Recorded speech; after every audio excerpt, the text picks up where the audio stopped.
Բարև ձեզ։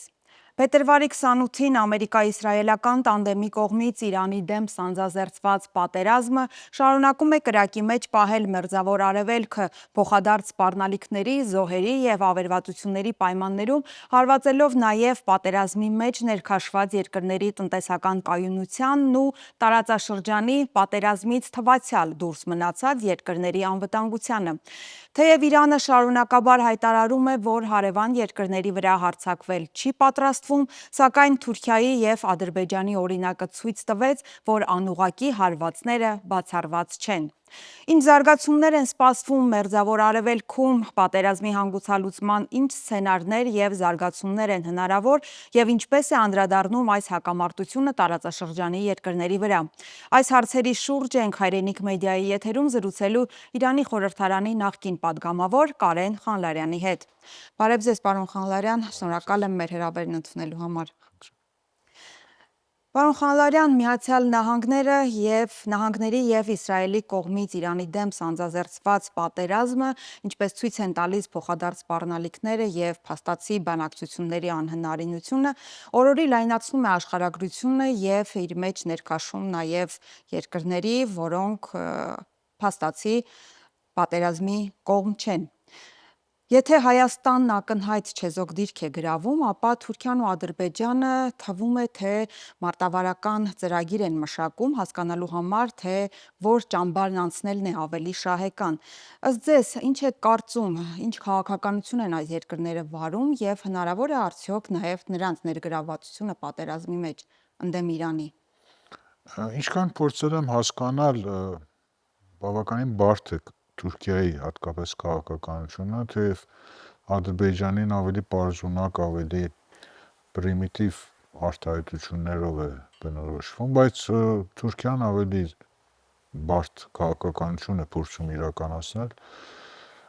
Թվում էր, որ Թուրքիան ավելի ակտիվ կմասնակցի հակաիրանական գործողություններին, թվում էր ընդամենը, բայց հիմա փաստը ցույց է տալիս, որ ինքը ավելի զուսպ քաղաքականություն է փորձում իրականացնել։ Իհարկե լիարժեք պրոիրանական դիրքեր չի ընդունում, բայց փորձում է միշտ հավասարակշռություն պահել իր քաղաքական հայտարարությունների մեջ, դատապարտելով երկուստեք, ռազմական գործողությունները, զոհերի հետ ցավակցել երկուստեք եւ այլն, այս քաղաքականությամբ է առաջնորդվում Թուրքիան, որ իհարկե բնորոշ է իր նաեւ դիվանագիտական ավանդույթներին։ Այդ 2 կամ 3 հրթիռների հարցն էլ, որ արձակվեց դեպի Թուրքիան, իսկապես կասկածելի հանգամանքներում է դա իրականացվել։ Եթե համեմատենք Նախիջևանում մի քանի օր առաջ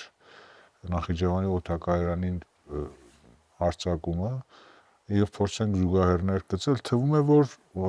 եւ Իրանի այսպես հստակ հերքումը այդ գործողությունների հարցում, ես կարծում եմ, որ չի բացառվում, որ նաեւ մի այլ ուժ, օրինակ Իսրայելը, փորձում է այս 2 երկրներին ներգրավել, ներքաշել այս հակամարտությունների մեջ։ Դա էլ բնորոշ է Իսրայելի ընդհանրապես մարտավարական ըմբռնումներին եւ կարծում եմ, եթե գոյություն ունենան լուրջ պատճառներ միջամտելու եւ խառնվելու, իհարկե այդ պատրվակները հաստատ կծառայեն իրենց նպատակին։ Բայց հիմա պիտի տեսնել, որ արդյոք իսկապես Թուրքիան ունի նման լուրջ պատճառներ Իրանի դեմ հակամարտության դուրս գալու։ Հիմա ես չեմ տեսնում տենց լուրջ պատճառներ։ Էներգետիկ ճգնաժամը Իրանի նախաձեռնած այս ռազմավարական քայլը ոչ թե չի աստում է Թուրքիայի նաև տնտեսության վրա, բայց այտենց էական, կենսական շահեր չի վնասում Թուրքիայից։ Ադրբեջանի դեպքն էլ կարելի ասել նման մի բան է, բայց չի բացառվում, որ հատկապես Ադրբեջանը փորձի ինչ-որ նկրտումներ ունենալ Իրանի դեպքում։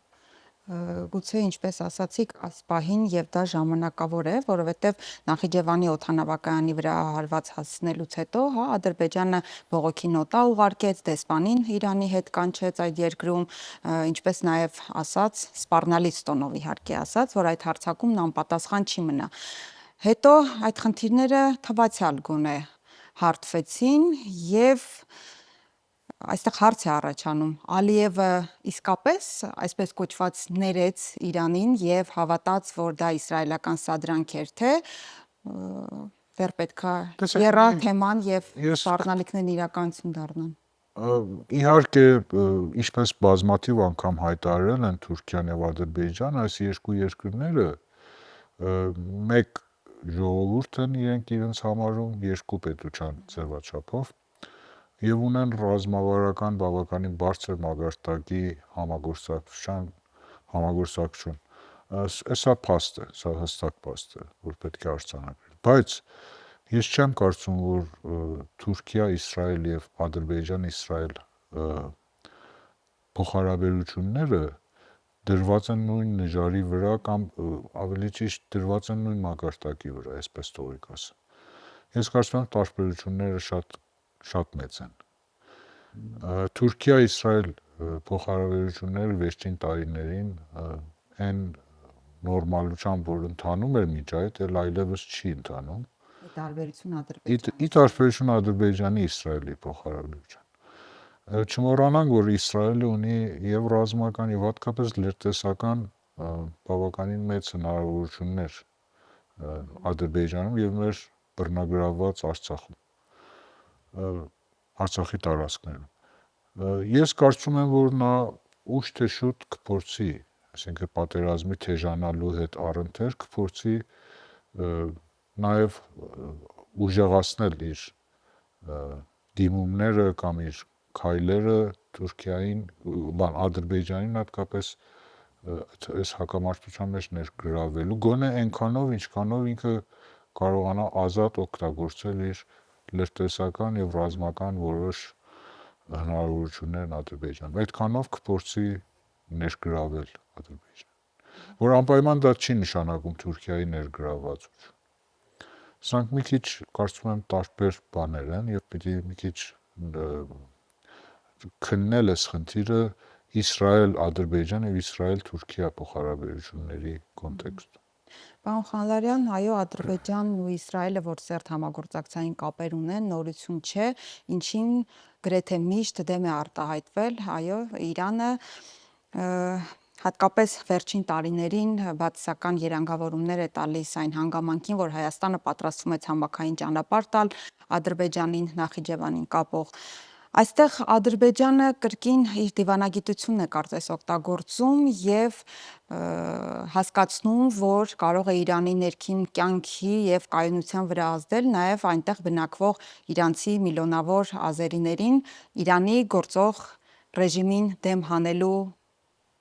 հնարավորությամբ։ Արդյոք հնարավոր է այդ շուրջ 40 միլիոն իրանցի ազերիների ակտիվացումը եւ դա ինչ վտանգ կարող է ունենալ, ինչու ոչ նաեւ Հայաստանի համար։ Նախ թույլ տվեք ես ազերի բարի նկատմամբ մի քիչ սկայնություն ցույց տամ որպես պատմաբան, որովհետև այդպես կատեգորիա գոյություն չունի։ Մանավանդ որպես էթնիկական կատեգորիա այդպես բան գոյություն չունի։ Ադրբեջանը զուտ աշխարհագրական կատեգորիա է եւ դրա բուն տարածքն էլ կամ բուն աշխարհագրական դիրքը Իրանի ատրպատականն է։ Ատրպատականցիներ այո ապրում են Իրանում, բայց այդ գաղափարախոսությունները փանթուրքիստական, որ փորձում են այդ զանգվածին ներկայացնել որպես թուրք, սա վաղուց ձևավորված գաղափարախոսություն է եւ փորձում են նաեւ հիմա օգտագործել այդ գաղափարախոսությունը, փանթուրքիստական գաղափարախոսություն։ Ես չեմ կարծում, որ դա հիմա լուրջ քաղաքական ֆակտորի վերածվելու պայմաններն ունենա այդ գաղափարախոսությունը։ Եթե տարիներ թեկուզ փորձել են այս կապակցությամբ Թուրքիան առանձնաբար, Ադրբեջանը առանձնաբար եւ համագործակցաբար փորձել են այդ զարգացնել այս թեման, բայց հիմա ճիշտ է պատերազմի ժամանակ ես մի քիչ անլուրջ եմ համարում այդ ֆակտորի օգտագործումը, որպես անջատողական շարժում կամ ոմանք խոսում են նաև որպես ցամաքային հակամարտության ֆակտորներից մեկը կամ գործոններից մեկը օգտագործել այդ ատրպատականցիների բանը, ես մի քիչ սրա մեջ կասկածով եմ վերաբերվում, որովհետև կարծում եմ գոյություն չունի դրա հողը։ Տեսեք, Իրանի ատրպատականցիները նախ եւ առաջ իրենց իրանցի են համարում, իսկ եթե խոսքը գնում է Բաքվի մասին, նրանք ասում են Բաքուն Իրանից բաժանված կամ անջատված քաղաք է։ Եվ եթե կա տես մտայնություն, հակառակ գլխից կա, այսինքն Բաքուն Իրանին միացնելու որոշ բան կա։ Սա հիմնական մտածողությունն է, որ գոյություն ունի ատրպատականցիների մոտ, բայց այո, գոյություն ունեն որոշակի անջատողական շարժումներ, որոշակի ուժով, որոշակի նաև բանով, բայց այդ շարժումները չունեն համապատասխան լայն մասսայականություն կամ ժողովրդականություն։ Սա էլ պետք է իրատեսորեն գնահատել։ Չեմ կարծում, որ Իրանի կենտրոնական իշխանությունների դեմ հատկապես պատերազմական գործողության վիճակ պատկերացնել այդ ատրպատականցիների համար։ Չկա տես բան։ Ես չեմ կարողանում պատկերացնել, իմ կարծիքով ռեալ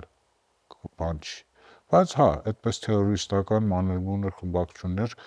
ոչ միայն ատրպատական են գոյություն ունեն նաև Խուզիստանում,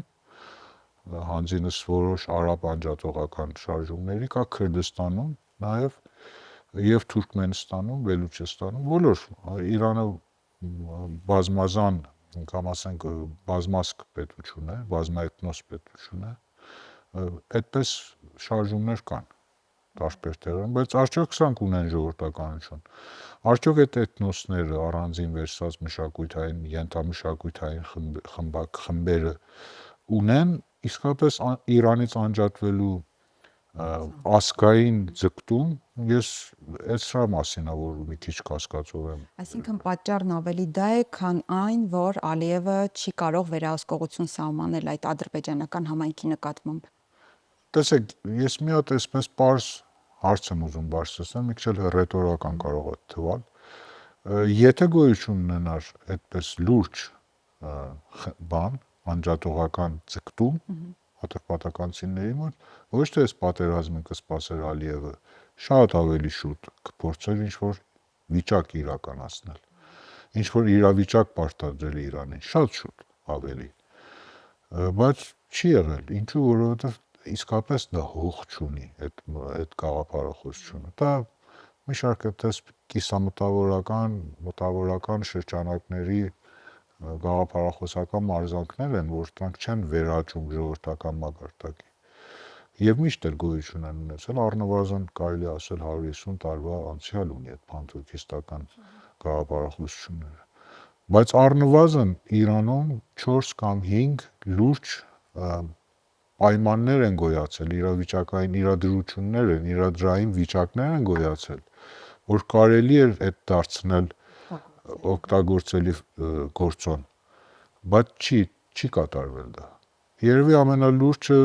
երկրորդ համաշխարհային պատերազմի օրերին կամ դրանից հետո ատրպատականում դեմոկրատական կուսակցության գլխավորությամբ ձևավորված ինքնավար ատրպատականն էր եւ նաեւ ինքնավար Մահաբադի Քրդստանի կարևոր քաղաքներից մեկի Մահաբադի ինքնավար հանրապետություններն էին, այս երկուսը, որ շատ կարճ կյանք ունեցան եւ հատկապես այդ անընդունելի եղավ հենց տեղացի ժողովրդի կողմից, այսինքն ատրպատականցիների եւ քրդերի կողմից, որպես անջատում Իրանից եւ չընկալվեց դա երբեք։ Ամենալուրջը երևի եղել է այդ։ Բայց դրանից հետո, դրանից առաջ եւ դրանից հետո չի եղել իսկապես լուրջ քայլ այդ իմաստով։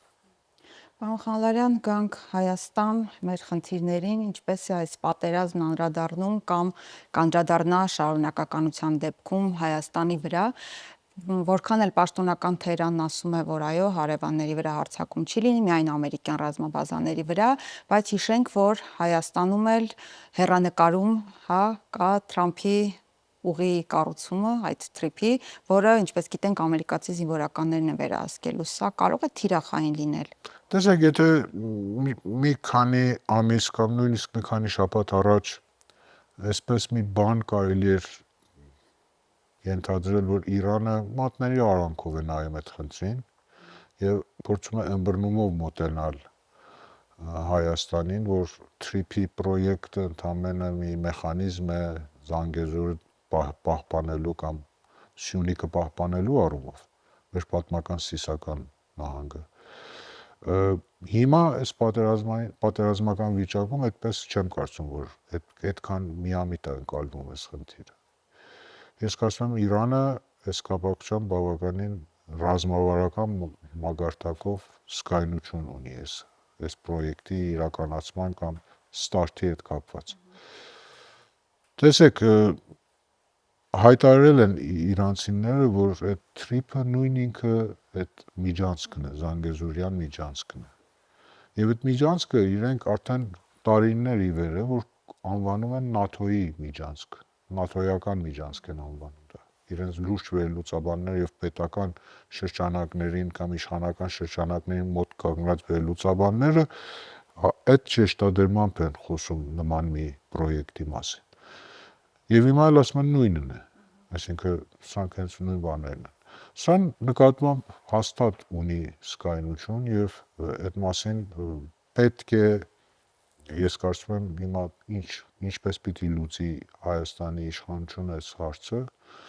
բնականաբար դիվանագիտական ավելի երևի ակտիվությամբ պետք է այս հարցը փորձի ամենամոտ հարևաններից մեկին